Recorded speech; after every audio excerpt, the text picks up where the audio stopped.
Hey guys, what's up? It's Greg with CinemAddicts. I have 3 interviews for you this weekend. It's for this movie called The Loneliest Boy in the World. The movie hit theaters on Friday, October 14th. I'm recording this on Saturday.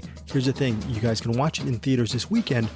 Most of you, however, will be able to check it out on digital and on demand October 18th. I initially, for the Find Your Film podcast, I gave it a 3 out of 5 stars. Upon actually doing these interviews and thinking about the movie a little bit more, a little bit of an upscale for me.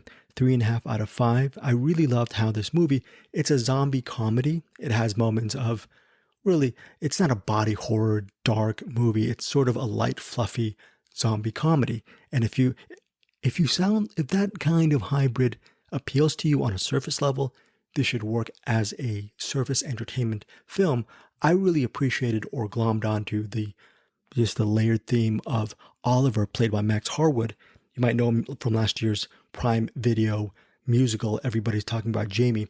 Anyways, Max Harwood plays Oliver. He's a guy who's very lonely. He is the loneliest boy in the world. Why? Both his father and recently his mother have passed on, okay? His mother passed on by, I believe, via a garden gnome. I'm not going to say any more about how the garden gnome plays in her passing. But he's in a way he's lonely, but he's spending his days watching Alf reruns on television. Or I don't even know if it's reruns because I think this movie was set in 1987. The actual production design of the movie, it feels like he's living in a sitcom-y, pastiche, beautiful pastel-colored home. So maybe a part of this movie is described as a fairy tale. Okay, so it's described as a modern-day fairy tale, set in 87, of course. But anyways, Oliver, he's visited upon by 2 social workers played by Evan Ross and Ashley Benson, and they come and they're wondering if this guy, he's a teen, if he can actually live by himself without any parental supervision. So their caveat to him, their deal with him is he must find a friend within a week or so. If not, they may ship him out of the house and put him under some kind of other care, some kind of supervision. So now the challenge behind this story, Oliver's journey, is he's trying to find friends and trying to find his own extended family to help him get through life. Now, there are a couple of gravediggers in this movie. There are some bullies. There is a seemingly nice girl he meets on a bench near his home one day. These are prospective friends for Oliver, but ultimately he ends up digging up some dead bodies, some cadavers in a local graveyard, okay? And it's very, this movie, the first time I saw it, I just thought it was light, frothy entertainment at 3. But again, it's one of those movies that stuck with me, and that's why I gave it a little bit of an upscale. I really enjoyed the family in this. He unearths just these different cadavers.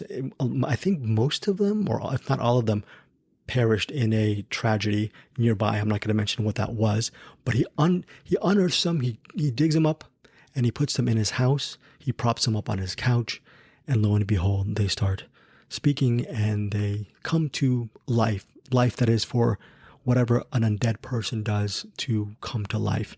So the rest of the movie deals with how they are this atomic undead / one human family, and how Oliver tries to make friends with them and bond with them, and how they eventually become a support system for him. But as we know, being friends with dead, it's great to remember your loved ones. I think about my late father on a daily basis. I love him and I miss him, but obviously so. I'm sure a lot of you are in the same place. But the key for Oliver is he can't be sufficient he can't rely on zombies for daily emotional nourishment, because it just doesn't seem logical. Who knows what the zombies might do? They might eat him. They're undead. I'm not going to say what happens to them, but ultimately the journey is for Oliver to realize that digging up dead bodies in a graveyard is not a way to make friends. It's actually possibly making friends with the wonderful people that are around him in this town. I believe it was set in, I think it's called Camerton or something, somewhere in Wales. Very idyllic, beautiful location. There are some really beautiful shots in The Loneliest Boy in the World as well. So yeah, this is one of these movies that really crept up on me. If you're watching it this weekend on the big screen, it'll be a couple of reasons. One, you're a fan of Max Harwood from Everybody's Talking About Jamie. and he's very good in this movie. He also sings, and I mentioned this in the interview, he also sings a modern day version of the Go West song. When I was going to say the Go West song, We Close Our Eyes. No, the Go West song, The King of Wishful Thinking. Love that song. Love King of Wishful Thinking. And also Hero Fiennes Tiffin. I'm sure some of you might have seen Hero most recently in The Woman King, and he was also in the After movies as well. I believe he's a nephew of Ralph Fiennes, and I interviewed him as well. It's a 6-minute interview. 6 to 7 minute interview. So I interviewed Hero, I interviewed the lead actor Max Harwood, and finally you're going to get my interview with director Martin Owen. We get into the weeds of the directing process. It's about a 13 minute-ish interview, very in-depth about his work. That's a really good interview as well. And Max, since I've interviewed him before, there's a little bit of familiarity.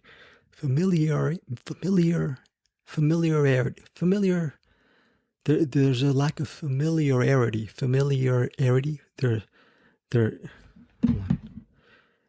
And because I've interviewed Max Harwood before, that we are pretty much familiar with each other. He remembered me from Everybody Talk.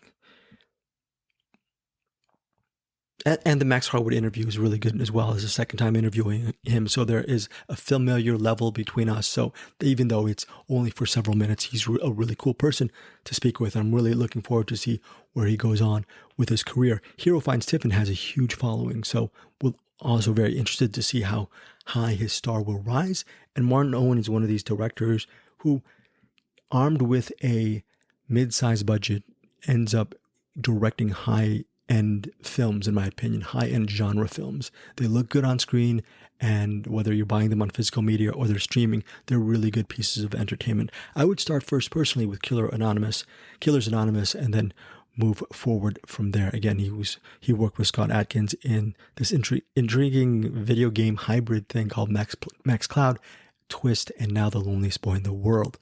So finally, I want to also mention for our CinemAddicts Patreon this month on October, I'm pulling up my text right now. Anderson and I will be taping the extra episode for CinemAddicts, and his choice for October, we are covering the 1955 pick. His pick is Marty, starring Ernest Borgnine. It's a movie that I have not seen. I can't believe it. I haven't seen Marty. I believe it's directed by Martin Ritt and received its share of acclaim when it was released in 1955. I am covering the Frank Sinatra film, The Man with the Golden Arm. It's directed by Otto Preminger. It's one of those movies, just because of the drug addiction subject matter, I just didn't want to come close to it. Not because I'm a drug addict or have drug addicts in my family. It's a subject that really does not appeal to me. I don't like watching it on screen. I mean, look, what was that Darren Aronofsky film that is escaping me right now? But that was a movie that I just can't watch. I watched it one time. I really can't watch it again. I can't believe I'm blanking on the Darren Aronofsky film. It's not Noah. It's not Pi. It is not, it's not A Light in the Forest. A Light in the Forest is I think A Light in August. I was thinking that's a William Faulkner movie. The movie where it's about drug addiction, it's not The Whale, the upcoming movie, The Whale, Requiem for a Dream, released in 2000. I actually did the press junket for that movie, Requiem for a Dream. Love that movie. I've only seen it once. What is your favorite Darren Aronofsky film, by the way? Mine is The Fountain, released in 2006. So anyways, here are my interviews for, The Loneliest Boy in the World. Lastly, I apologize for this. Again, for our CinemAddicts Patreon, you're going to get that extra episode with bonus episode every month where Anderson and I cover movies from the 1940s, from 1940 to 1980. After we have about 7 or 8 more of these bonus episodes to go. And again, we are focusing on the year 1955 for October. But also, that I'm working on this within the next couple of days, I actually asked Martin Owen, I asked Hero Fiennes Tiffin, and I asked Max Harwood to talk about the ending of this movie, of The Loneliest Boy in the World, and that those video clips will only be exclusive, and that information will be exclusive to our Patreon members. So if you do watch The Loneliest Boy in the World, either in theaters or on demand digital, you can actually access our Patreon page and get their take on the ending of this movie. And what's interesting is Max Harwood has a very cool take on the ending of this movie. Now, I want to do one more disclaimer about The Loneliest Boy in the World. I liked it. I liked it more as the week progressed. So this is a 3.5 out of 5. I initially gave it 3 out of 5. My Find Your Film co-host Eric Holmes gave it 3.5 out of 5. Bruce Porky gave it 2.5 out of 5. So it's recommended by me and Eric.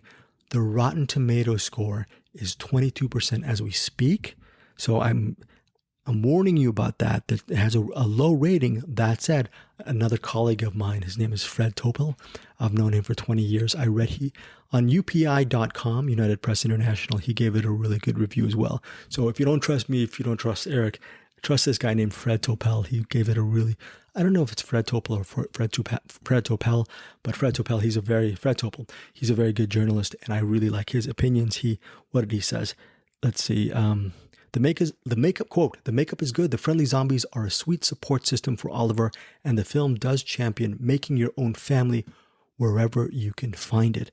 Yeah, ultimately, the themes of this movie resonated with me, and hopefully some of you will absolutely check out The Loneliest Boy in the World. Okay, I'm going to shut up now. Here are the interviews, and take care, and thanks again for supporting me, Anderson, and our buddies, Bruce and Eric, here on the CinemAddicts podcast. Take care, guys. Bye. The Loneliest Boy in the World, it can be considered a zombie comedy, but what really resonated with me was the theme of really the scary aspect of trying to find friends in this world. It's not just about the loneliest boy, it's about how we as people can be very lonely ourselves. Can you speak to that truth to the movie?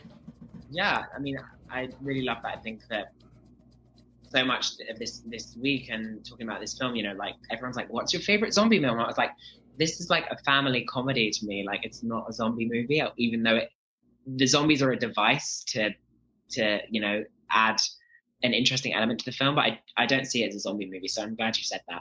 And we explore what it's like to be a teenager trying to discover yourself and trying to make friends, especially on the back of a very isolated and traumatic childhood. So I think this movie really speaks to finding your crowd and finding the people that connect to you, and really redefining what normal is on all levels. I suppose it's not normal to have a zombie family, but your chosen family are really important. I suppose it's kind of what the underlying message is.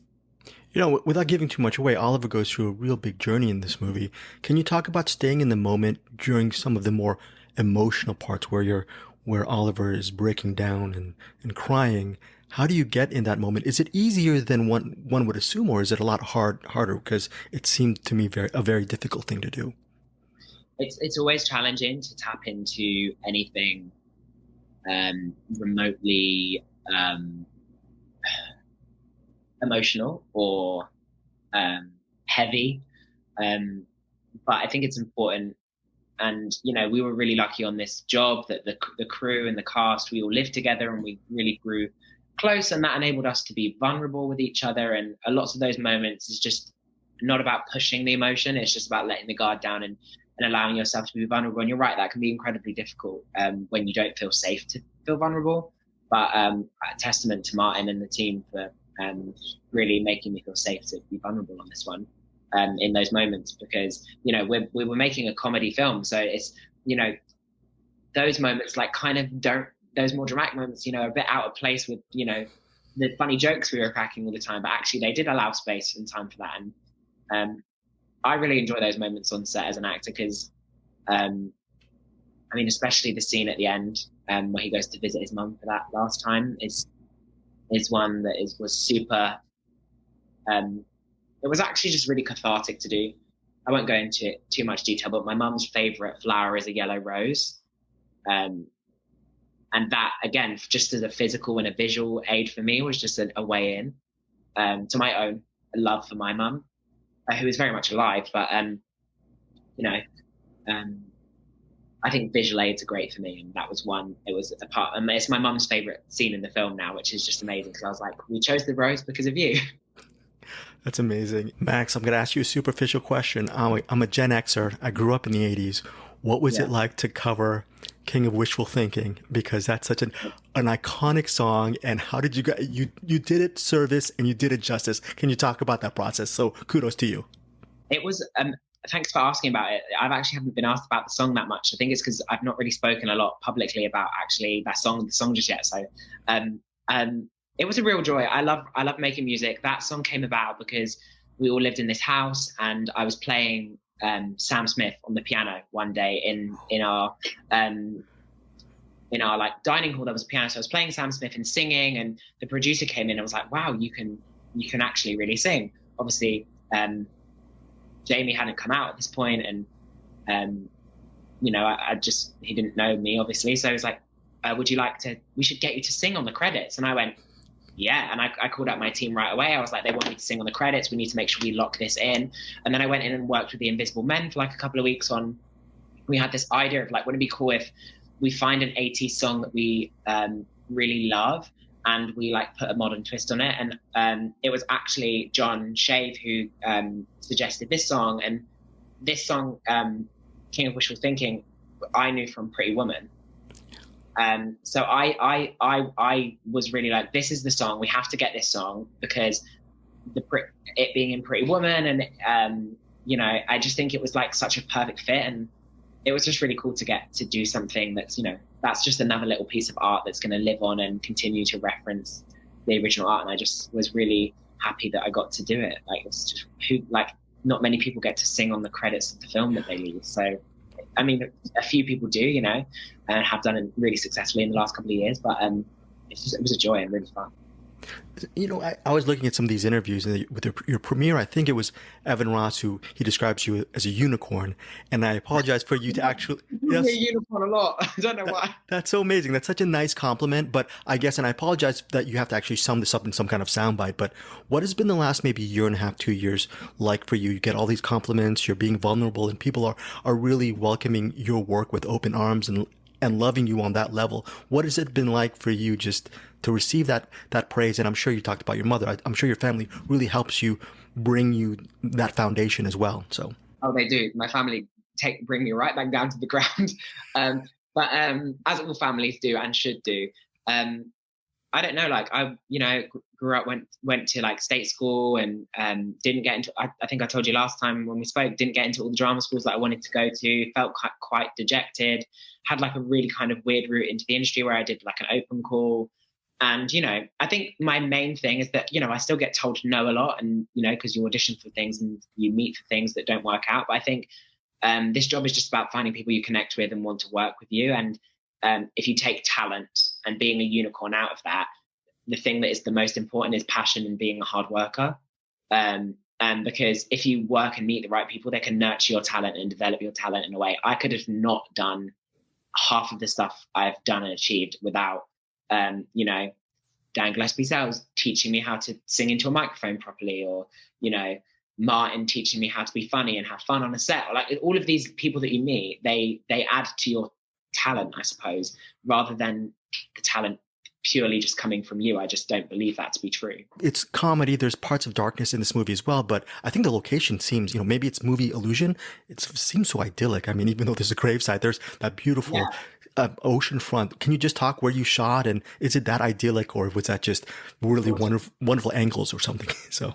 No, really gorgeous. We shot in Carmarthen in Wales in the UK, and it was, we were very, very lucky for the majority of the shoot. The sun was shining, and bar a couple of days where the graveyard, which is a real graveyard that we shot in, was flooded and would rain because obviously we're in the UK. But yeah, no, amazing landscapes, amazing, seafronts, water views.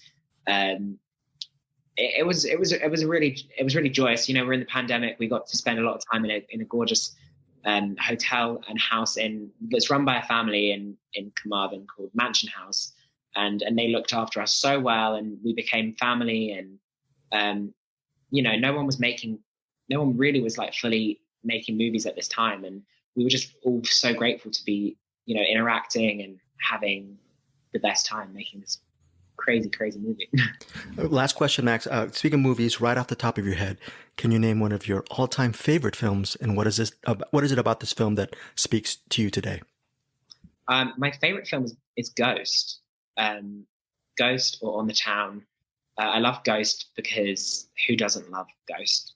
I mean, it's iconic. I think it was one of my mum's favorite films, and it was like one of those first sort of, I don't, it's not an adult movie, but like it was a grown-up movie, I suppose. I wasn't watching like cartoons and animation anymore. It was like the first sort of maybe like feature that I really remember connecting with, and I just thought it was a beautiful movie. And like I love films that have like a big reveal, and I remember just being so entertained and gasping when I found out that it was actually his friend that had orchestrated this whole thing.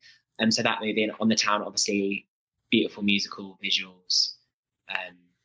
And I just love film. I love film so much. I feel like we need to continue to strive to make films and to fight for film and the art form of film. And we're doing the work, I hope. You are. Thank you so much, Max, for your time. Really enjoyed the film. Thank you so much. And I'll chat to you on the next one, hopefully. Definitely on the next one and the next one and the next one. Thank you so much. I'll see you every year. All right. Thank you so much. Take care. Bye-bye. Take care. Bye. How's it going, Greg? How are you? Good to meet you. You too, man. You too. Look, so what I really enjoyed about this movie was it is a zombie comedy, and there are moments of that, and it's great to watch on an aesthetic level. But really, this movie, in my opinion, is really about the challenge of finding friends in a very lonely world. You know, can you speak to that sort of human theme behind this movie? Yeah, this film we could have done in a completely different way, couldn't we? I feel like you can take this script, pull out a few of the jokes, and you can make such a interesting, sensitive, like social commentary on people who deal with these kind of issues and struggle in this way. But we've obviously chosen to take a really lighthearted approach to it, which I'm glad for my character. It makes it a lot more kind of lighthearted and fun. But yeah, I think Max said earlier something about that I really agree with. That is, if you're lonely and struggling to find friends, don't fall into the trap of feeling like you need to change and be similar to other people. Just keep being yourself and find things that you enjoy and do them, and hopefully you'll find friends through that. So yeah. You know, Max was talking about the area this movie was shot in, and I was asking him if it was a very idyllic location, and he was talking about just really bonding with the cast and crew on this movie in the wonderful hotel. What was that in the whole area? What was this experience for you like? Was the location as idyllic and beautiful as it looked on screen? It really, really was. Even more so, the kind of hotel we stayed at was a hotel, but a very homely one. And it was just us there because of lockdown. It was just the cast. And it was right by the sea with a lovely bench overlooking the beach and the sea. And it really was idyllic. And all the sets that we actually shot on as well were so too. And it just made for such a kind of enjoyable, relaxing kind of process. But also the fact that we were all staying there together allowed us to really bond in a way that when we went in the following days to film as a family, we really felt like we'd had the time to play cards together and have a meal together. And I think the setting that we were in really allowed us to enjoy ourselves and feel like a real family. I really loved your work in The Silencing from a couple of years back. I mean, I'm sure that part has its own joys, but what was the joy in creating this character? Because I'm just trying to compare these just night and day performances. Thank you so much. Thank you for saying that. Yeah, completely. I think that's the beauty of acting for me, is doing one role and then having the next one be completely different. We're so lucky to be able to bring such different characters to life and be trusted by casting directors to play completely different characters. And you're so right. I think the amount of trauma and vulnerability and stress that the character in Silencing is under compared to this character Mitch in The Loneliest Boy is when I first read the script, I was honestly thinking that he's dead. He has nothing to lose, and he just plays a happy-go-lucky, fun friend. And this is going to be something that I'm going to enjoy the process of. And secretly, watching the movie, I realized Max does all the hard work, and I'm just there having fun. So it's nice and refreshing to play such a different role to anything I've done before. A curious question about the audience. What's it like watching a film that you've worked really hard on for a while and to see it with a big audience? Is it an erotic feeling? Are you fully engaged in the reactions? Is it nerve-wracking? Is it maybe all of those things?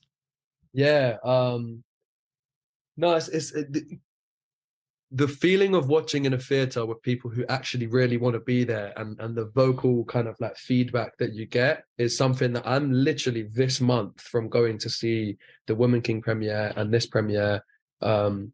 The after fans are so ridiculously supportive that you know, I'm almost overwhelmed by that. So when I play a smaller role in a different film without maybe that many supporters, it's always really nice to see which bits do they find funny, which bits do they, because sometimes they won't laugh at the bit you expected them to, but they'll laugh out loud at the bits that you didn't. And it's always really fun gauging firsthand what people think, because when you're living in it, your opinion of what's going on is so skewed. It's like when you read the same sentence over and over again, it kind of stops making sense. So you do need to defer to the people who are seeing it for the first time, and I always really enjoy that process. Here, a couple more questions, just right from your resume, even though you don't have 500 movies on IMDb, but just from your movies and TV shows. After watching this movie, where would you want people to see next from your body of work? Maybe a movie or project that you feel is underrated or should be seen.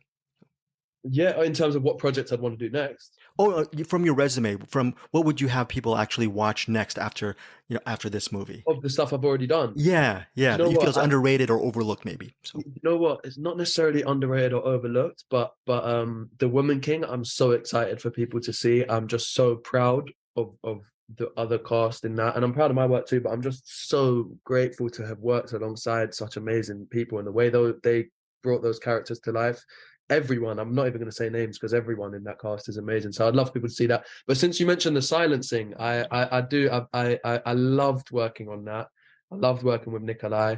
And I love films like that. I love like dark psychological thrillers where you don't know what's happening and there's tension, high stakes. I would love to do more films like that. So yeah, definitely, I think that would be up there for something that maybe might be a little bit overlooked. Here, final question: can you, right off the top of your head, can you name one of your all-time favorite films? And what is it about the specific film that still resonates with you today? Okay, cool. So Shawshank Redemption and Pulp Fiction are up there, but because they're like IMDb up there, so I won't touch on them. I'm going to use a more kind of unique answer. There's a French film called The Untouchables that I absolutely love. And Bryan Cranston and Kevin Hart did the remake. I can't remember what they called it, but the original, the French one, is just beautiful. It's just got so many different tones of comedy and sensitivity and just like the relationship between the two of them. I don't want to ruin it because I want people to watch it, but the French film, The Untouchables, is one of my favorite films. I think it's just so sensitive and nuanced and has a little bit of everything. So I'd tell people go check that out. Here, thank you so much for your time. Really enjoyed your film. My pleasure. Thank you so much, Greg. Really enjoyed talking to you. Martin, first off, I think I've known your stuff since Killers Anonymous. Really enjoy your work. Speaking of work, what is your workflow like? Because within a span of several years, you've come out with, in my opinion, a bunch of films, all of them good. But what is your schedule like? How are you able to do so many films within a span of maybe 3 to 4 years? It's a good question. Have no life is the beyond making films. No, it's we just. I'm pretty relentless in the fact that if I want to make something, I'll bang my head against the wall till the wall comes down. That's always my kind of ethos, and I'm fortunate enough to, I guess, like any job, the more you do it, the more people that you know that you can rely on who believe in you and trust you and will endeavor to kind of get get the things you care about made. But I think, it's been kind of, since about 2018, it's been pretty relentless. I've not really had any time off, but I don't do well with time off. I'm always, if I take time off, I sit and I think about the next thing I want to do. And then after 2 days, I'll be like calling people, like, oh, we should make this and we should make that. And it's like, I thought you were having a month off. I'm like, no, I just can't. I genuinely enjoy making films so much. I enjoy the entire process. It's just, I've not got bored yet of sort of like this whole concept of like something that starts as an idea that, okay, sometimes it's based on a true story, but most of the time it's something that it's a kernel of an idea that someone's made up, and then fast forward 18 months later and you start watching it on a screen and it's just always going to be there and it'll live on. And I just think that's amazing. I just really enjoy the process and still feel so passionate and invigorated by it, I think. This is a curious question. Whenever I'm editing a video or podcast, 5 or 6 hours can go by, and I'm not an editor like you on that level, but time flies, and I don't mind sitting in my little hovel for 5 or 6 hours. Do you ever feel like with your projects, or maybe it depends on each project, but do you ever get lost in the weeds in whether it's the editing room, your own suite, or whatever? And is it okay to be lost, even if it takes months on end, or is that not a good thing? Yeah, no, it's a good question. I think that I used to get lost in it more in the sense of like, I'd always want to sort of like make sure that I was every single part of the film and every single scene and every single frame, even if it was like, I'd want to double check even my selects that I'd picked on set, I'd still want to go back and double check all the rushes. And then when I'm editing, and so I'd sometimes get lost in the weeds that way of like always wanting everything to be the best. But now I'm not so bad with it because I tend to be I'm very decisive on set. So it's kind of like, right, we got that. That's the one. Don't bother putting the rest down. That's the one I want. And then we'll communicate that with the editor. And, you know, my workflow has become more decisive, I think, and more streamlined.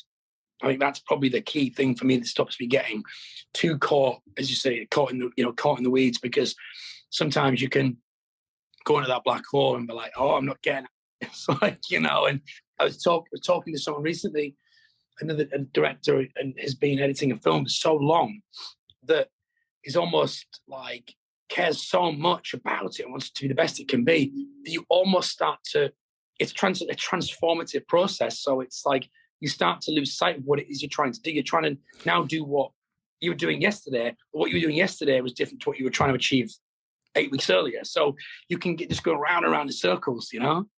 So I try to be decisive, and I try to trust the people that I'm working with, I think, as much as anything. You know, okay, so I'm going to cut this from the actual interview, and I'm going to talk to the Patreon and podcast listeners of my podcast, and we're going to talk about your film in the ending. Max had a really interesting take about how he believes maybe Oliver is actually this might be in his imagination.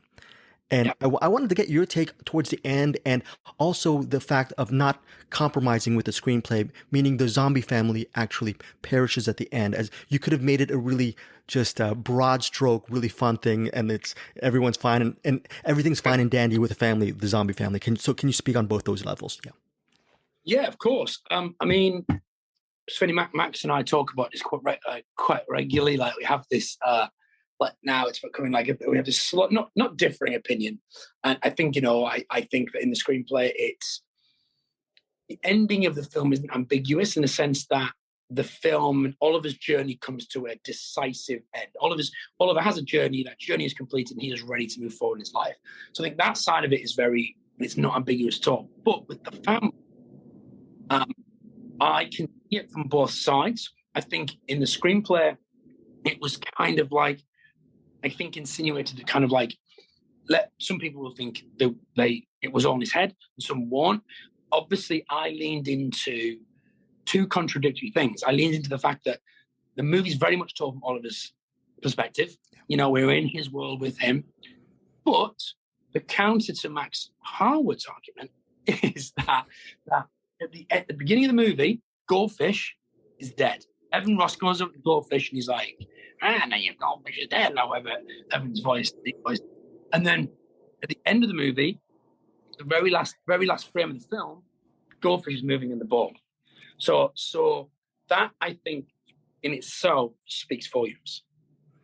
Wow, I noticed that. That was so. It's can you speak to the fact that it could be enjoyed as a zombie entertainment comedy, but really it's about everyone's challenging search for just to find a friend in this lonely universe. Did that appeal to you? The fact that it was really not just about this surface entertainment, which is fine, but it goes deeper.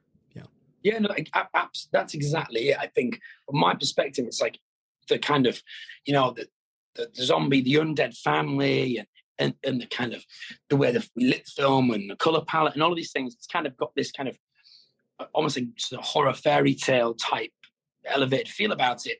But at the very core of it, it's a very simple, relatable story about a young man who is experiencing grief, and it's his journey of grief and trying to find a friend and trying to kind of, reacclimatize himself with society again. And I think that is something that we can all relate to and have experienced. It doesn't just have to be with death. It can be with like the breakdown of a relationship, and with a partner, and any of those things where the things that knock you off course and send you almost like internalize into your own world, and the steps and the process that you must go to kind of get back out there again and try and start again, whether it's finding a friend, whether it's moving on from the loss of a loved one, or whether it's going out there and having the kind of the bravery to go and start dating again. It's whatever those things are. I think it's it's relatable. So when you get to the end of the film, quite a few people have said to me, which I like love, because I'm weak, because I'm like emotionally, like I'm quite I'm not like the most emotional person in the world. I've been told I'm quite cold. I don't think I am, but there you go. But at the end of the film, the only thing I get emotional with them, when I watch films, I do get emotional. Like I do cry when I watch movies and stuff, and but not, I don't really in real life, which is weird. But at the end of the movie, I get to the end of the film, I still watch it. I get a little like lump in my throat at the end of the film, and quite a few people who watched the film have said to me the same thing. Like I was so surprised that I felt emotional at the end of the film, and I was like, I think it's because the journey at the end of the film, it feels relatable. I think the kid's plight, film Oliver's plight, it feels so inherently relatable, and I think that's what really appealed to me about the project, I think. Yeah, Martin, just from watching your body of work, it seems to me from an outsider's point of view, you shoot personal projects with high-end production values. So maybe there's a level of autonomy there. But I was thinking, after watching Twist from a year back, I was thinking maybe some studio would throw you just a lot of money and you could actually go into some kind of studio-driven project. Has that ever offer been? Would you ever like that offered to your door? Or is there something really cool with what you're doing and in that space, collaborating with the same actors or working again with Sally, or all that stuff? Is there something to be said about what you're doing right now as opposed to that? Yeah, no, I've always wanted to just make stuff that I would want to see, So that's kind of, for me, has always been a big driver. And I've always just been driven by wanting to make things, and I've always kind of hoped that I could be in a space where I could create something and be involved in something more on a sort of studio level. That is something that when I get to do those projects, I'm kind of like, okay, yeah, this is what I want to be doing, as opposed to kind of forcing those opportunities earlier in my career and end up kind of doing things that I am compromising myself, if that makes sense, and not doing what I want to do, because I'm not good at that. I'm like, I can't do that. As I wouldn't feel right. So it's kind of weirdly the next project that I am directing is a sort of that, is essentially that step. It is with a studio, but also it's a project that I've been heavily involved in the development of it, and feel that it's something that it's the type of material I want to make, and it's a comedy, and it's out and out comedy, and I really got a taste for doing comedy after Loneliest Boy, but it's still going to be very much in the world of my aesthetic. So that is something I am actually doing, and I start shooting that film in 30th of January. I'm actually start prepping it already. So yeah, I start shooting that in January. I really wish one of these days, when I'm between movies, I hope you actually take an extended vacation. But my final question to you, Martin, right off the top of your head, can you name one of your all-time favorite films, and what is it about this specific movie that continues to resonate with you? Yeah, absolutely. I would say one of my all-time favorite films is The Karate Kid, and I think that the reason is, I love stories where, as I said earlier, it's just anything where the core story is just really simple, and it's about, again, I think of an outsider trying to fit into somewhere, but is immediately judged by other people, but they don't know what this character's really going through, what they've gone through. For some reason, like Karate Kid, I've seen it. So I will watch movies hundreds and hundreds of times if I really like them. It's ridiculous. And Karate Kid, it just always resonates with me. It makes me feel good if I'm feeling down and it's on. I put a film on, and it lifts me, And that movie is just from like a era of films that I love. Karate Kid. I even I like Rocky IV is my favorite Rocky movie. I know it's not the best movie. I know that, but it's the one that if you said to me, you've got to choose one of these films to put on, and you're going to watch this film every day for the rest of your life, I would choose Rocky IV over the rest of them, because it lifts you and you feel fun, and by the end of it, you're like, well, I enjoyed that, I'll watch it again. So yeah, Karate Kid, Rocky IV, Back to the Future, Goonies, Monster Squad, like any of those sort of movies that I just kind of love. I'm big fan of 80s films. Big fan of 80s films. I really enjoyed your film. Thank you so much for your time. Really appreciate it. Oh, thank you, Greg. So nice to speak to you, man. Very nice to meet you. Thank you. Pleasure. Talk to you for the next one. Absolutely, 100%. Okay, take care. Take care. Bye. Bye.